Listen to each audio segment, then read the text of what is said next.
আজকে খুব সহজ পদ্ধতিতেও মজাদারভাবে একটি বিকেলের নাস্তা বানিয়ে দেখিয়ে দিব। আর এই নাস্তাটা খেতে হয় অসম্ভব মজার। আসসালামু আলাইকুম ভিউয়ার্স, আমি প্যানে 1 চামচ পাঁচফোড়ন নিয়েছি, তার মধ্যে নিয়ে নিলাম 3টে শুকনো মরিচ। খুব ভালো করে টেলে নিয়েছি, এটা জাস্ট স্মেলটা আসবে, তারপরে আমি এটা নামিয়ে নিচ্ছি। বেশি টেলে নেওয়া যাবে না। তারপরে আমি প্যানের মধ্যে তেল দিয়ে নিব, তার মধ্যে দিয়ে দিব কাঁচামরিচ ও আদা একটু থেতলে নিয়েছি, আর নিয়েছি এখানে পাঁচফোড়নটাকে আধ ভাঙা করে। সমস্ত কিছু দেওয়ার পরে আমি এর মধ্যে দিয়ে দিব বাদামটাকেও আমি আধ ভাঙা করে নিয়েছি। তারপরে সমস্ত কিছু মিক্স করা হয়ে গেলে এখানে আমি দিয়ে দিব আলুটাকে আমি হাত দিয়ে ভেঙে নিয়েছি, পুরাটা কিন্তু ম্যাশ করে নিইনি। তো এভাবে করে আলুর সাথে সমস্ত উপকরণ দিয়ে খুব ভালো করে মিশিয়ে নিচ্ছি। তারপরে এর মধ্যে আমি দিয়ে দিব লবণ আর লবণ আর হলুদটা দিয়েও খুব ভালো করে মিশিয়ে নেওয়া হয়ে গেলে এর মধ্যে আমি দিয়ে দিচ্ছি ধনিয়ার পাতাটা ডিপ ফ্রিজে রাখা ছিল। তো আমার পুরটা কিন্তু রেডি। এখন আমি ডো তৈরি করে নিব। তার জন্য 2 কাপ ময়দা, লবণ, কালো জিরা আর তেল দিয়ে খুব ভালো করে মিক্স করে নিয়েছি।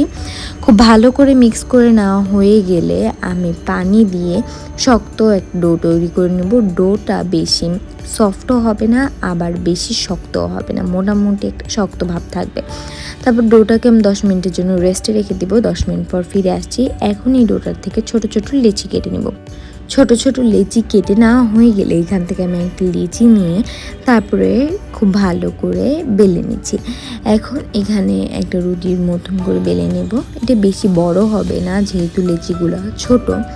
তো বেলে নেওয়া হয়ে গেলে আমি একটা পিৎজা কাটারের সাহায্যে সাইড থেকে কেটে নেব। কেটে নিয়ে আপাতত আমি স্কোয়ার শেপ করে নিচ্ছি।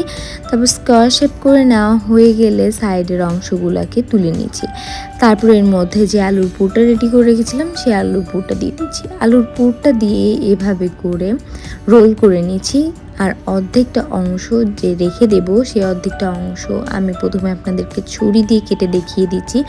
তো এভাবে ছুরি দিয়ে কেটে নেওয়া হয়ে গেলে তারপর আমি সাইডে একটু পানি লাগিয়ে নিচ্ছি। পানি লাগিয়ে নেওয়া হয়ে গেলে এটা পুরোটা রোল করে নিচ্ছি। তারপরে এটার একটা সাইড বা একটা মাথা এইভাবে হাত দিয়ে চেপে একটু চোখা করে নিতে হবে। পরে অপর মাথার সাথে খুব ভালো করে চেপে চেপে লাগিয়ে দিতে হবে। তো দেখেন নাস্তাটা কিন্তু রেডি, আর দেখতেও কিন্তু সুন্দর লাগছে। তো এভাবে করে আমি সেম প্রসেস আরেকটা নাস্তাও তৈরি করে দেখিয়ে দিব। তো এই নাস্তাটার ক্ষেত্রেও আমি সেম প্রসেসে বেলে তারপর পুরটা দিয়ে নিয়েছি। তারপরে এটা রোল করা হয়ে গেলে এইটা আমি এখন পিৎজা কাটারের সাহায্যে দেখিয়ে দিচ্ছি কেটে। আপনারা চাইলে নাইফ দিয়ে অথবা পিৎজা কাটারের সাহায্যেও কেটে নিতে পারেন, বাট পিৎজা কাটারের সাহায্যে কেটে নিলে একটু বেটার হয়। তো তারপরে আমি পানিটা লাগিয়ে নিয়েছি, লাগিয়ে নিয়ে এটাকে আবার রোল করে নিয়েছি। তো সেমভাবে রোল করা হয়ে গেলে একটা সাইড আবার মেরে দিয়েছি মুখটাকে, আরেকটা সাইডে একটু পানি লাগিয়ে নিয়েছি। লাগিয়ে নিয়ে তারপরে দুইটাকে সংযুক্ত করে খুব ভালো করে ঠেসে লাগিয়ে দিচ্ছি, না হলে কিন্তু পুরগুলা বের হয়ে যাবে।